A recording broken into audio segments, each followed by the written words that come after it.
ఓం శ్రీ మహాగణాధిపతి నమః. శ్రీ గురుభ్యో నమః. కన్యారాశి వారికి మార్చి 1 నుంచి మార్చి 15, 2026 వరకు ఈ 15 రోజులు వీరికి ఎలా ఉండబోతోంది అని కనుక మనం చూస్తే, ముఖ్యంగా గ్రహస్థితి చాలా విచిత్రంగా ఉంది కన్యారాశి వారికి. ఒకవైపేమో ఆనందం, ఒకవైపేమో ప్రయాణాలు, ఒకవైపేమో పని ఒత్తిడి, ఒకవైపేమో శత్రువులపైన విజయం, గత ఎంతో కాలంగా నిలిచిపోయిన పనులన్నీ చకచకా పూర్తి కావడం, మరి పనిచేసే చోట ప్రొఫెషన్లో పై అధికారులతో చిన్న చిన్న వివాదాలు ఏర్పడే సూచనలు చాలా స్పష్టంగా ఉన్నాయి. మాట్లాడే సమయంలో కాస్త ఆచి తూచి మాట్లాడితే కనుక మనకు సమస్య అక్కడే సద్దుమణిగిపోతుంది. ఒకవేళ గనక సమస్య వస్తే గనక పెరిగితే అది పరిష్కారం చేయడము కొద్దిగా కష్టమవుతుంది. ముఖ్యంగా కొంతకాలంగా నిలిచిపోయిన అటువంటి కోర్టు కేసులు కానీ వివాదాలు కానీ అవి సంపూర్ణమైన విజయం లభిస్తాయి కన్యారాశి వారికి.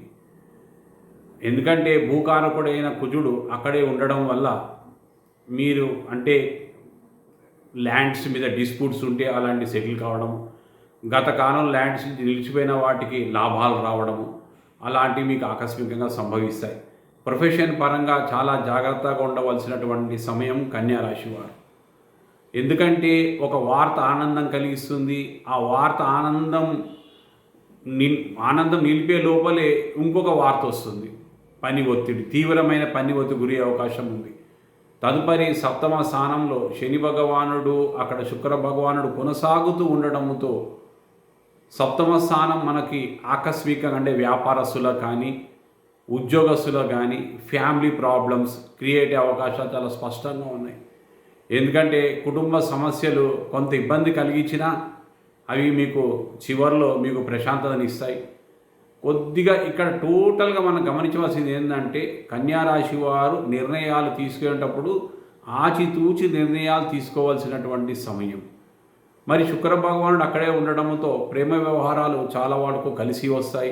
గతంలో నిలిచిపోయినటువంటి ప్రేమ వ్యవహారాలు పెద్దల అంగీకారంతో సఫలీకృతం అవుతాయి. మరి దశమ స్థానంలో గురు భగవాను సంచారం కొనసాగుతూ ఉండడంతో ప్రొఫెషన్ పరంగా మంచి గుర్తింపు రావడము, ఎందుకంటే తన సొంత నక్షత్రం పునర్వసు నక్షత్రం కొనసాగుతూ ఉండటంతో బృహస్పతి విశేషమైన శుభ ఫలితాలు ప్రసాదిస్తున్నాడు. ఒకవేళ ఆఫీసులో గతంలో మీ మీద ఏమన్నా ఎవరైనా శత్రువులు కామెంట్ చేసినా మీ పైన ఏమైనా పెండింగ్ ఉన్న ఇష్యూస్ అని కూడా క్లోజ్ అయిపోతాయి. తర్వాత దశమ స్థానంలో ఊహించినటువంటి అద్భుతమైన ఫలితాలు ప్రసాదిస్తున్నాడు. ఆకస్మిక ధన రాబడి, మంచి శుభవార్తలు వినడము, ప్రమోషన్ రావడము, నూతన ఉద్యోగాలు రావడము, చక్కటి సంతోషము, ఆనందకరమైన వార్తలు వింటారు. మరి వ్యయ స్థానంలో కేతు సంచారం కొనసాగుతూ ఉండటంలో సింహరాశిలో ఊహించినటువంటి మార్పులు సంభవిస్తాయి. ముఖ్యంగా ఏంటంటే అన్ఎక్స్పెక్టెడ్, ఊహించినటువంటి వార్తలు రావడము, తరచూ ప్రయాణాలు చేయడము, విసిగెత్తిపోవడము, పుణ్యక్షేత్రాలు తిరగడము, తరచూ ఏదో రకమైన అన్ఎక్స్పెక్టెడ్ ఎక్స్పెన్సెస్ మీకు కన్యారాశి వరకు ఉంటాయి. మరి వీటన్నిటి కూడా కొంతమంది పరిహారాలు చేసుకుంటే కనుక మనకు ఒక 75% మనకు ఉపశమనం వస్తుంది. ముఖ్యంగా చేయవలసింది ఏంటంటే కన్యారాశి వారు బుధవారం నాడు విష్ణు సహస్రనామం పారాయణ చేయండి, లేకపోతే విష్ణు ఆలయానికి వెళ్ళండి, పసుపు దానం చేయండి, ఆవుకి శనగలు తినిపించండి. చాలా మంచి రెమెడీ అన్నమాట ఇది. అన్ని గ్రహాలు శాంతిస్తాయి కన్యారాశి వారికి. అప్పుడు ఏమవుతుందంటే విజయం అనేది మనకు సొంతం అవుతుంది. భగవంతుడు కరుణిస్తే కనుక మనకు ఎన్ని దోషాలు ఉన్న భగవత్ అనుగ్రహంతో అవన్నీ కూడా తొలగిపోతాయి. మరి మీరు ఇంతకాలము మీరు మా ఛానల్ని సబ్స్క్రైబ్ చేయండి, ఒక లైక్ చేయండి, షేర్ చేయండి.